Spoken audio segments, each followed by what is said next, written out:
사무엘상 6장 1절로 9절의 말씀을 가지고 벳세메스로 가는 소라는 제목으로 이 시간 하나님의 말씀을 나누고자 합니다. 사랑하는 성도 여러분, 오늘 또 하나님의 말씀이 우리의 귀에 선명하게 들려지고 그 선명하게 들려진 그 말씀이 우리의 마음을 울리고 또 우리가 알지 못하는 새로운 영적인 비밀을 깨닫는 은혜가 있기를 주님의 이름으로 축복합니다. 이스라엘은 블레셋과의 전쟁에 패하게 되면서 우리가 이전에 살펴보았듯이 많은 사람들이 죽고 게다가 하나님의 임재를 상징하는 언약궤까지 빼앗기고 말게 됩니다. 그리고 블레셋 사람들은 자신들이 빼앗아 온 그 언약궤를 가지고 그 자신들의 수도였던 아스돗으로 그것을 옮겨다가 자신들이 그 당시 때 섬겼던 다곤 신상 옆으로 언약궤를 놓아두게 됩니다. 그림에서 보는 바와 같이 그림 하나 띄워주실래요? 그림에서 보는 바와 같이 다곤 신은 이와 같습니다. 상반 신은 사람이고 하반 신은 물고기의 형태를 나타내는, 우리식으로 표현하면 인어와 비슷한 모습을 하고 있는 신이 다곤 신입니다. 그런데 이 다곤 신은 블레셋 사람들이 주로 섬기던 신이었던 바알 신의 아버지로 불렸습니다.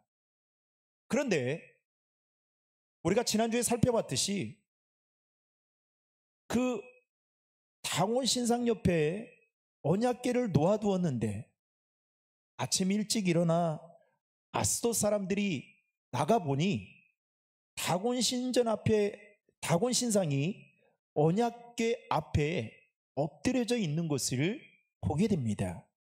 그때까지만 해도 아스돗 사람들은 이것은 그냥 무언가의 충격에 의해 아니면 그냥 어떠한 일로 인해 그냥 우연히 일어난 일이겠지라고 생각을 하고 엎어져 있던 다곤 신상을 다시 세워 언약궤 옆에 놓아두게 됩니다. 그런데 그 다음날 아침에 일찍 일어나 또 나가보니 이번에는 다곤 신상이 엎드려져 있는데 그림 하나 띄워주십시오. 이번에는 어떻게 되어 있느냐? 머리와 두 손목이 끊어진 채로 심하게 훼손된 상태로, 한마디로 복구가 불가할 정도로의 상태로 엎드려져 있는 것을 보게 됩니다. 이 일을 통해서 결코 이 일은 우연히 일어난 일이 아니라 우리가 잘 알고 있듯이 하나님께서 하신 일이다라는 것을 우리는 성경을 읽으면서도 금방 캐치할 수 있는 부분이죠. 게다가 하나님은 거기에서 끝나지 않고 독한 종기의 재앙으로 아스돗 주민들을 치기 시작합니다. 그러자 그들이 크게 두려워하고 이 일을 두고 블레셋의 지도자들이 모이게 되죠. 그래서 머리를 맞대해서 의논을 하게 됩니다. 그 결과 언약궤를 아스돗에서 이제 가드 지방으로 옮기자라고 결정을 내리게 됩니다. 가드 사람들은 언약궤가 자신들의 도시에 와도 그다지 별일이 없겠다라고 생각을 했습니다. 그래서 받아들이게 되죠. 그런데 여러분, 아니나 다를까 그곳에 가드에 독한 종기가 발생하게 되고 이로 인해서 수많은 사람들이 죽어나가기 시작했습니다. 그러자 가드 사람들도 이 언약궤를 두고 있으면 안 되겠다라고 생각해서 에그론 지방으로 보내게 됩니다. 지금 제가 말하는 이 아스돗부터 시작해서 가드, 에그론, 이것은 다 블레셋 도시 내에 있는 지방들입니다. 그런데 이 에그론은 지역상으로 보면 이스라엘과 가까운 곳이었기 때문에 보내어도 된다라고 괜찮다라고 생각을 아마 했던 것 같습니다. 그런데 에그론 사람들은 언약궤가 자신의 진영으로 온다는 것에 대해서 겁을 먹고 항의합니다. 왜냐하면 이미 에그론 사람들은 아수소 사람들이나 가드 사람들을 통해서 일어난 재앙에 대한 이야기를 들은 것이 있거든요. 그래서 그리고 그 재앙이 언약궤와 연관이 있다라는 것을 그들은 알고 있었던 겁니다. 그래서 매우 두려운 나머지 자신의 지방으로 에그론으로 오는 것에 대해서 극구 반대했습니다. 그럼에도 불구하고 그 언약궤는 에그론으로 오게 됩니다. 그런데 아니나 다를까 이번에도 돌연사가 있는 반면에 상당수의 사람들이 극심한 종기로 고통을 받게 됩니다. 그러니까 가는 곳곳마다 이와 같은 일들이 벌어지게 됩니다. 그리고 이어서 오늘 본문이 시작되는데 오늘 본문 1절을 보면 이러한 상태가 자그마치 몇 개월이요? 7개월 동안 되었다라고 성경은 말하고 있습니다. 여러분 1절의 말씀 다 함께 읽겠습니다. 여호와의 궤가 블레셋 사람들의 지방에 있은 지 7달이라. 아멘. 그러니까 7달 내내요. 그들은 고통 속에 살아야만 했습니다. 여러분, 이 정도 되면 알아야 되지 않을까요? 아무리 그들이 하나님을 섬기지 않는다고 해도 우리가 섬기는 신보다 더 위대한 신이 있다는 것을 여러분 조금만 무디지 않는다면 캐치할 수 있는 거 아닐까요? 사람이 이렇게 마음이요 여러분 강팍한 거예요. 저도 제가 섬겼던 목사님 중에 한 분이 하나님이 이제 그 목사님을 훈련을 시키는데 이 기도를 느슨하게 하면요 지금은 기도를 얼마나 오래 많이 하고 오래 했던지 이제는 이 무릎이 연골이 다 나갔어요. 젊은 목사님이십니다. 그런데 30몇 살의 담임 목사로 와가지고 그 100년이 넘는 교회를 기도로 세웠어요.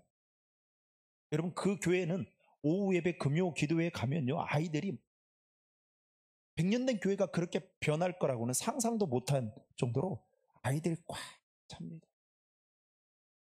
그런데 이 목사님이 간증을 한번 하는 거예요. 어떤 간증을 하느냐, 본인이 기도를 한다고 그리고 객관적으로 다른 사람과 비교해도 다른 목회자와 비교해도 본인이 기도를 많이 해요. 아예 강대상에 이불을 깔아놓고 기도하면서 주무시는 분이십니다. 근데도 불구하고 본인이 기도가 느슨하게 될 때쯤 되면 하나님이 그때마다 툭툭 치신다는 거예요. 누구를 치느냐? 자녀들을 친다는 겁니다. 그래서 생각지 않는 일들이 딱 일어나게 된다는 거예요.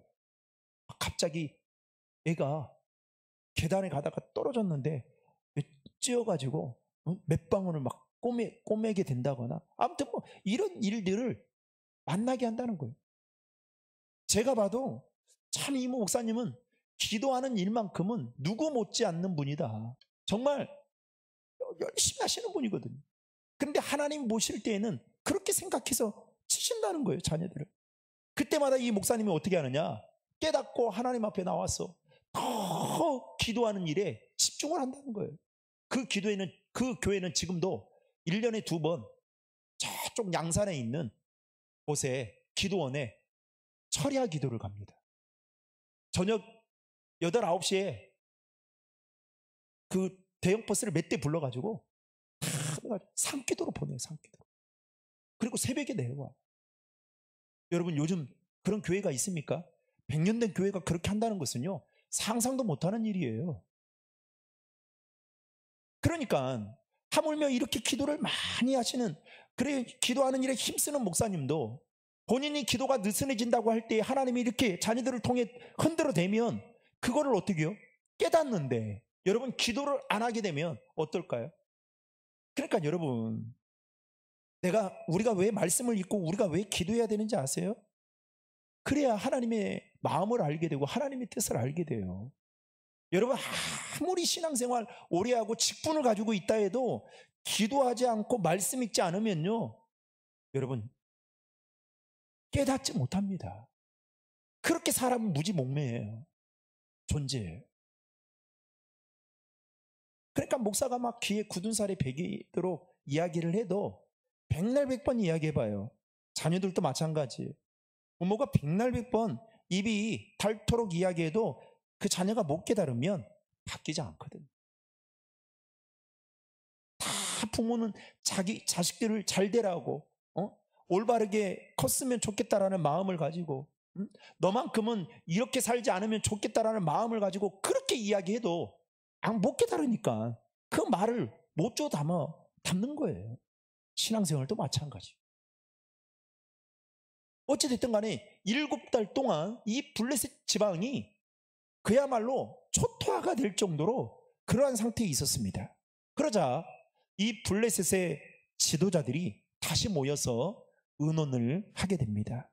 그러면서 의논을 한 끝에 어떤 결정을 내리게 되느냐? 이번에는 그 언약궤를 이스라엘로 돌려보내기로 결정을 하게 됩니다. 분명히 그들이 이스라엘과 전쟁을 통해서 언약궤를 스스로 탈취해 왔어요. 그런데 문제는 뭐냐? 그들의 지방에 언약궤가 놓여져 있는 곳곳마다 재앙이 닥치니까 이제는 자신들이 스스로 처리할 방법을 몰랐던 겁니다. 어떻게 해야 될지 속수무책이었던 거예요. 그래서 그들은 어떻게 하느냐? 오늘 본문 2절을 보시면 블레셋의 지도자들이 제사장들을 부르고 복술자들을 불러. 복술자라는 말은 일명 점쟁이들이에요. 점쟁이들을 불러가지고 이것을 어떻게 처리해야 될지 그 방법을 묻게 됩니다. 2절 말씀 다 함께 읽겠습니다. 블레셋 사람들이 제사장들과 복술자들을 불러서 이르되 우리가 여호와의 궤를 어떻게 할까? 곳으로 보낼 것인지 우리에게 가르치라. 아멘. 그러니까요, 이 지도자가 얼마나 중요한지 몰라요.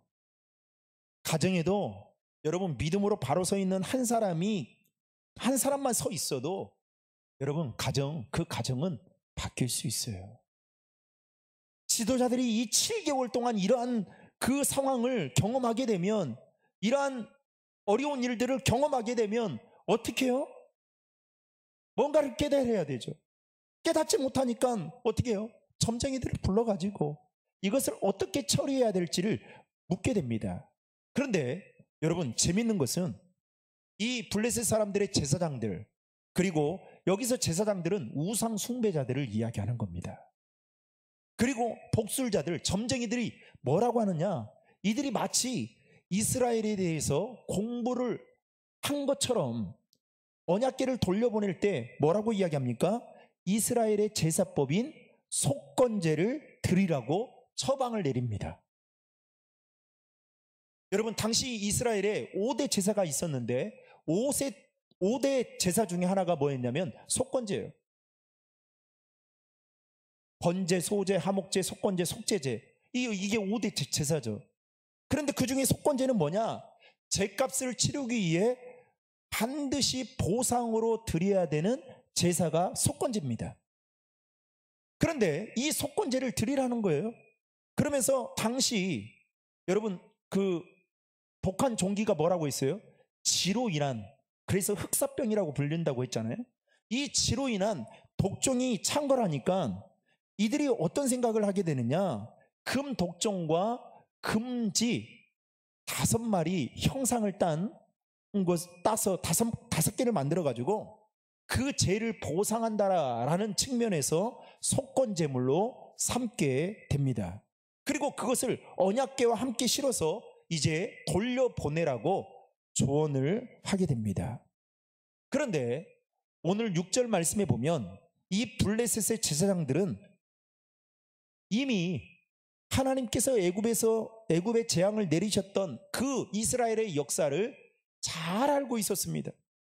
따라서 그들은 블레셋의 우상 숭배자들이었지만 그들은 나름의 애굽의 바로왕처럼 고집을 부리면 안 된다라는 것을 그들은 머리로는 알고 있었던 겁니다. 여하튼 이 블레셋 사람들은 조언을 받습니다.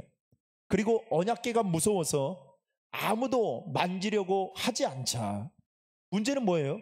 이제는 조언을 받아서 실행을 하게 되는데 그 언약궤를 보니까 무서운 거예요.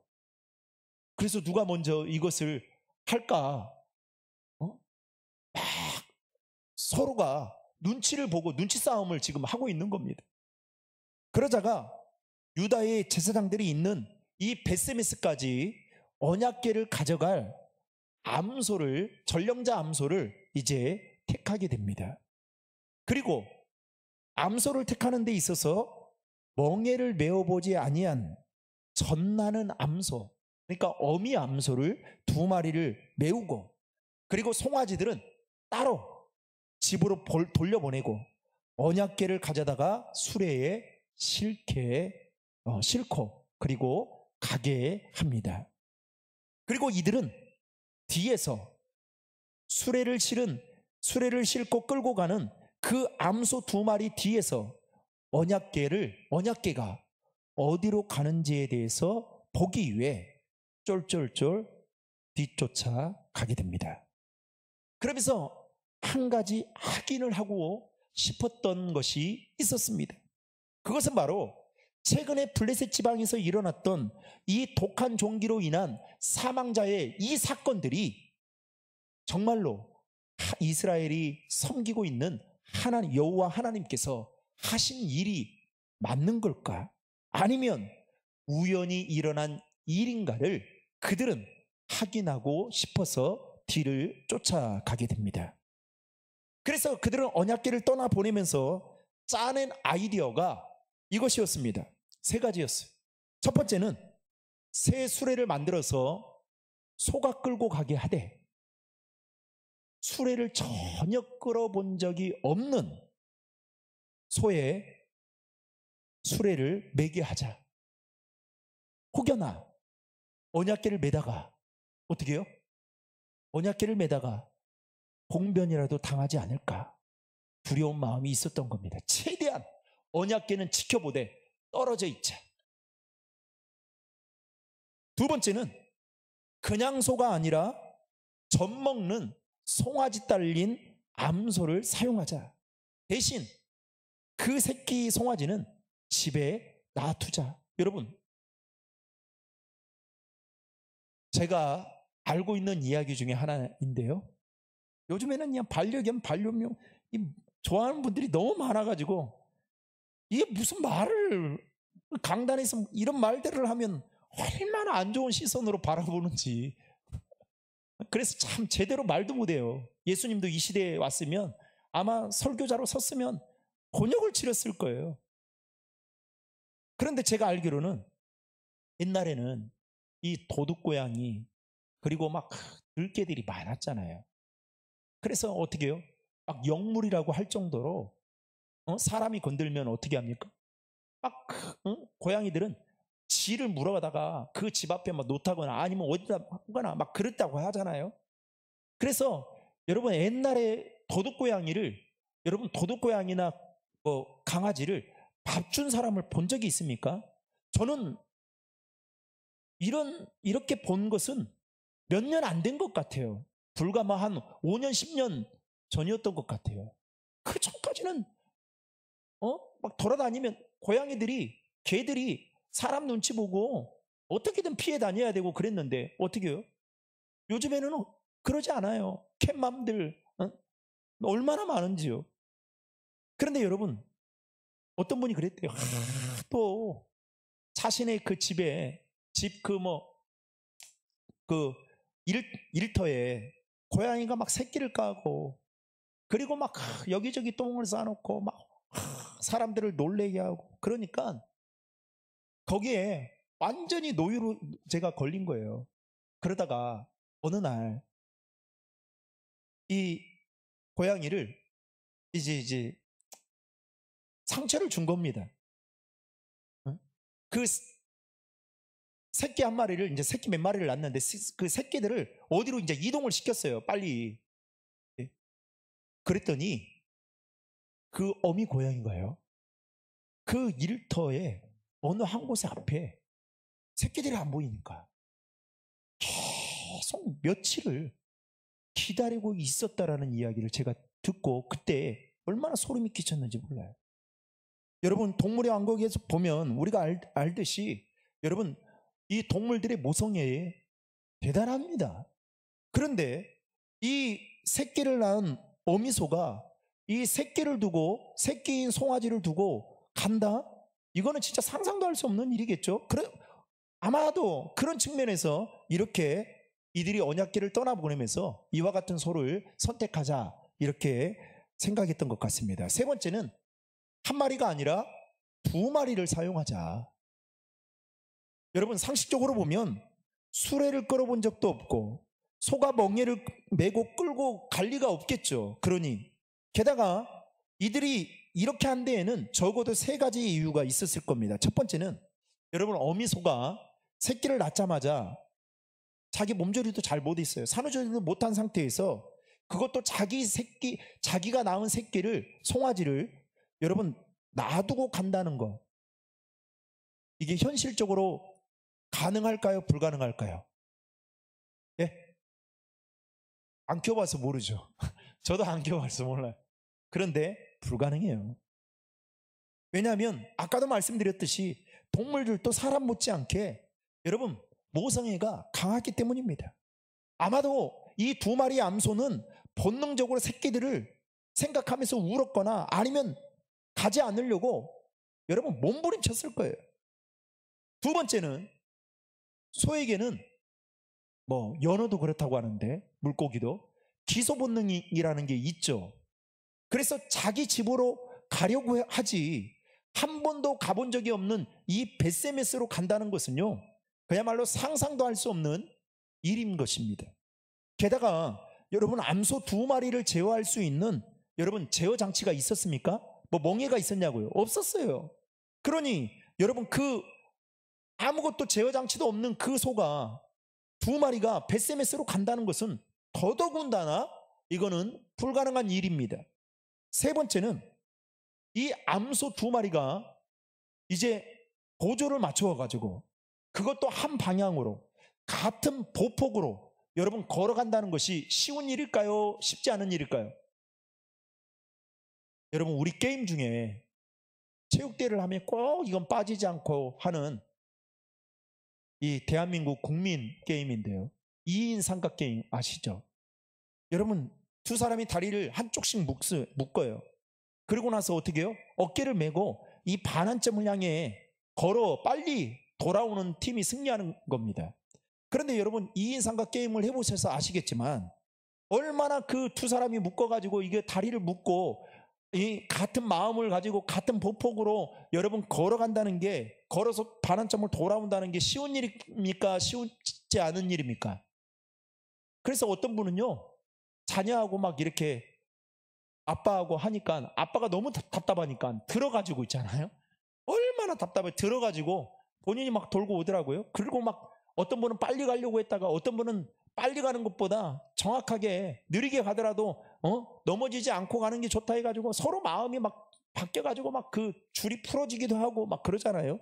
그런데 여러분, 한번 생각해 보십시오. 이 암소 두 마리가 아무리 지령을 받았다 할지라도 여러분, 이 같은 방향으로 같은 보폭을 가지고 걸어간다. 여러분, 이게 쉬운 일일까요? 그렇지 않죠. 여러분, 한 마리 걸어가는 것도 쉽지 않는데 두 마리가 그것도 같이 이렇게 걸어간다는 것은 정말 쉽지 않은 일이었을 겁니다. 게다가 지금 무엇이 실어져 있어요? 언약궤가 실어져 있잖아요. 그 언약궤가 떨어지면 어떻게 되는 거예요? 큰일 나는 겁니다. 아마도 나중에 목적지에 제대로 도착했을런지도 모르겠습니다. 그 정도로 걱정했을 거예요. 이처럼 정상적인 소들이라면 이 수레는 벳세메스로 분명히 갈 수 없었을 것입니다. 여하튼 미몰인 암소 두 마리는 한 번도 가보지 않은 낯선 길을 지금 이제 걸어가는 것입니다. 여러분, 우리도 낯선 길 운전해서 갈 때 얼마나 멀게 느껴져요. 그렇죠? 그리고 얼마나 조심해요. 그런데 이 두 마리 암소가 지금 길을 걸어간다고 하니 여러분 어떻겠어요? 그리고 블레셋의 지도자들은 이 두 마리의 암소가 벳세메스 경계선까지 잘 가고 있는지를 따라가면서 소들이 어떻게 가는지 눈여겨보면서 언약궤가 어떻게 되는지 궁금해서 이제 그것만 쳐다보고 가게 됩니다. 그런데 우리가 다음 주에도 한 번 더 살펴보겠지만 놀랍게도 오늘 본문 12절에 보면 소들이 어떻게 하느냐, 두 마리의 암소들이 곧바로 벳세메스로 향해 갔습니다. 12절 말씀 다 함께 읽겠습니다. 암소가 벳세메스 길로 바로 행하여 대로로 가며 갈 때 울고 좌우로 치우치지 아니하였고 블레셋 방백들은 벳세메스 경계선까지 따라가니라. 아멘.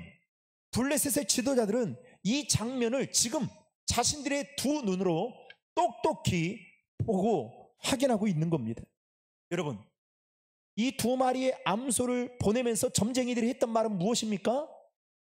벳세메스로 가게 되면 이 일은 누가 하는 일이다라고요? 하나님이 하시는 일이다. 그렇지 않으면 우연히 일어난 일이다라고 말하고 이와 같은 실행을 하게 된 것입니다. 여러분, 이 일을 통해서 자신들에게 일어난 일이 우연이 아니라 모두 다 하나님께서 하신 일이다라는 것을 하나님은 지금 입증하고 있는 것을 보게 됩니다. 그렇다면 오늘 말씀을 통해서 우리에게 두 가지의 교훈을 주고 있는데요. 첫 번째 교훈은 무엇이냐? 화면 한번 띄워주세요. 블레셋 사람들은 하나님의 임재의 상징인 언약궤를 가까이 두고서도 무엇을 알지 못했느냐? 하나님이 이 세상의 참신이며 유일한 구원자라는 사실을 그들은 알지 못하고 깨닫지 못했다라는 것입니다. 만약에 여러분 블레셋의 지도자들이 그들이 7개월 동안 당했던 그 어려움을 놓고 그리고 이 일은 하나님이 이 세상의 유일한 구원자 되신 하나님이 하신 일이다 라고 생각했다면 그들은 블레셋의 제사장들이나 그리고 복술자들, 즉 점쟁이들을 불러서 이것을 어떻게 처리해야 될지 말하지 않았을 것입니다. 오히려 하나님을 그들이 알았더라면 하나님 앞에 나와 무릎을 꿇고 지난날 자신들이 지었던 그 죄들을 눈물로 회개했을 것입니다. 그런데 오늘 말씀을 보면 그 어느 곳에도 블레셋 사람들이 이러한 모습을 보였다라는 것이 단 한 군데도 나와 있지 않습니다. 여러분, 이것은 무엇을 말할까요?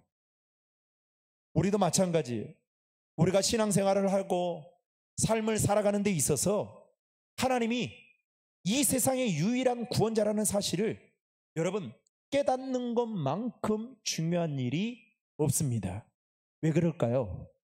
이 사실을 깨닫지 못하면 여러분 예수를 믿어도요, 예수를 믿고 이사를 가도 어떤 날이 가느냐? 손 없는 날이 가요. 돈 많이 주고 많은 사람들이 선호하는 손 없는 날에 이사를 간다는 말이에요. 예수를 믿어도 예수님이 이 세상의 유일한 구원자라는 사실을 깨닫지 못하면 점 보러 가고 사주 보러 가고 타로 보는 걸 아무렇지 않게 생각하고 살아갑니다. 제가 옛날에 이야기하지 않았어요? 큰 교회 권사님이 주일날 본인이 들고 있던 성경책이 떨어졌는데 그 성경책 안에서 부적이 나왔다고? 얼마나 수치스러운 일이에요. 집에 가니까 부적이 붙어 있는 거예요. 하나님이 이 세상의 유일한 구원자라는 사실을 머리로는 알고 있는데 믿어지지 않으니까 자꾸만 세상의 신들, 세상 것을 쫓아가고 세상 것을 의지하고 살아가게 된다라는 겁니다. 그래서 여호수아가 마지막에 이스라엘 백성들을 자신의 죽음을 눈앞에 두고 너희가 무엇을 하나님을 섬길 건지 아니면 다른 신을 섬길 건지 둘 중에 하나를 택하라고 말하는 이유가 바로 여기에 있는 거 아니겠습니까? 사랑하는 성도 여러분, 저와 여러분들을 구원하실 유일한 분은 여호와 하나님이신 줄 믿으시길 바랍니다. 그 하나님 손 안에 우리의 인생이, 여러분, 인생이 담겨져 있어요. 그런데 많은 사람들이 이것을 모르고 그렇게 살아갑니다.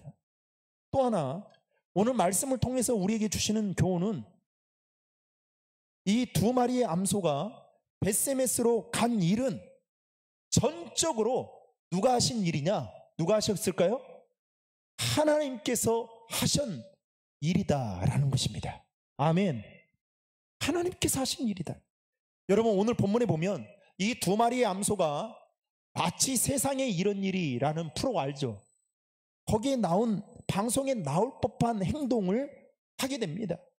마치 용한 소처럼, 그리고 수레에 실린 언약궤에 신기한 능력이 있는 것처럼 보여질 수 있습니다. 그러나 여러분, 이것은 전적으로 이 두 마리의 암소가 한 것도 아니고 수레에 실린 언약궤에 능력이 있어서가 아니라 하나님께서 주관하셔서 그 두 마리의 암소가 벳세메스로 갈 수 있었다는 사실을 믿으시기를 주님의 이름으로 축복합니다.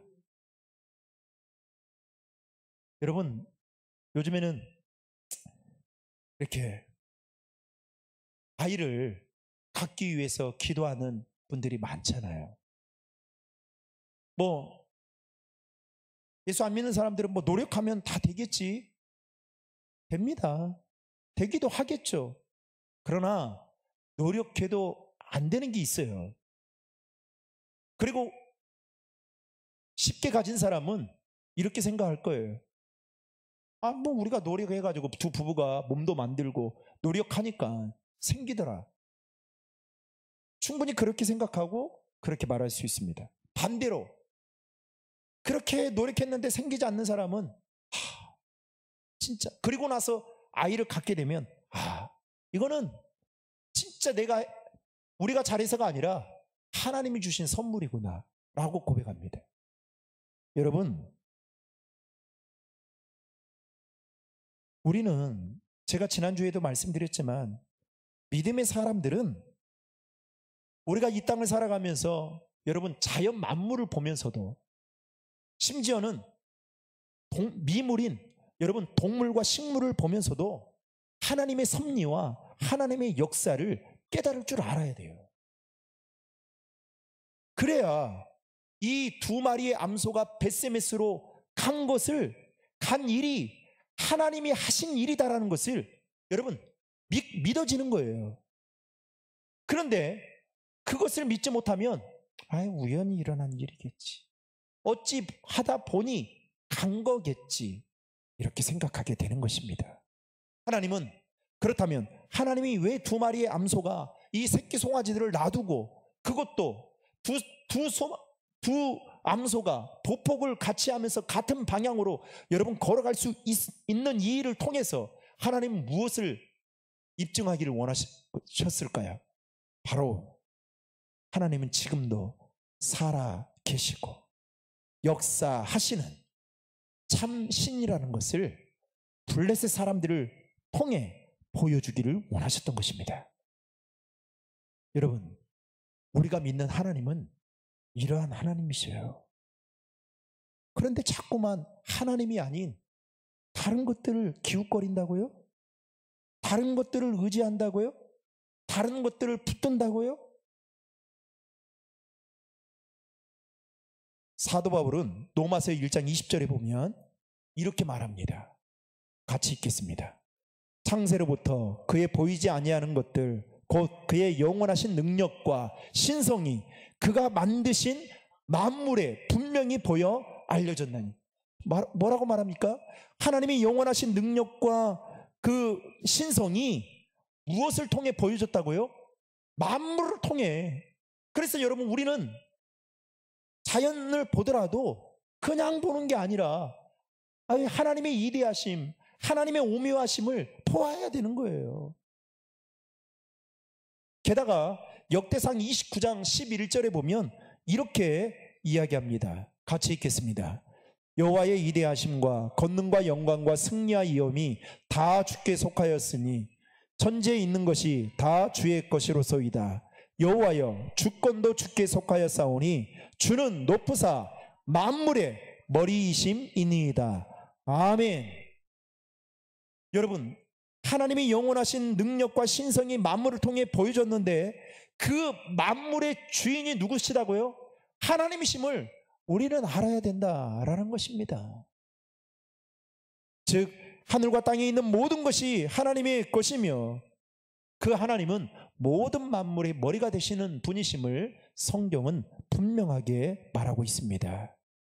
그렇다면 이 말씀대로 우리는 이러한 사실을 알고 이제 만물의 주관자 되신 이는 그 하나님, 말도 못하는 두 마리의 암소를 통해서 블레셋 사람들에게 하나님은 살아 계시고 역사하시는 분이심을 분명하게 보여주시는 그 하나님, 그 하나님이 저와 여러분들이 믿고 있는 하나님이심을 믿으시고 그 하나님만을 온전히 의지하며 살아가는 우리 신도림 중앙의 모든 성도들 다 될 수 있기를 주님의 이름으로 축원합니다.